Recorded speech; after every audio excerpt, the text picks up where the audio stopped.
చూడండి పిల్లలు, ఇక్కడ మనం కొన్ని అక్షరాలు పెట్టాము. ఈ అక్షరాలకి ఎదురుగా కొన్ని చిత్రాలు ఉన్నాయి కదా.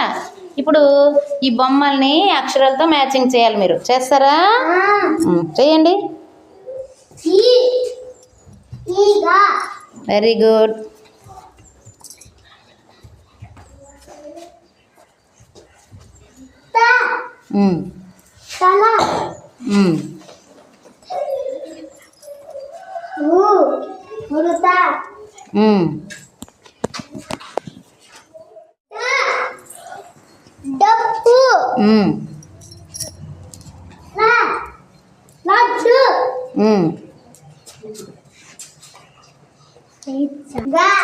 గంప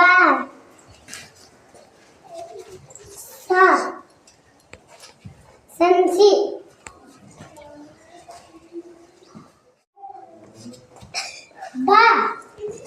బస్సు జడ వెరీ గుడ్.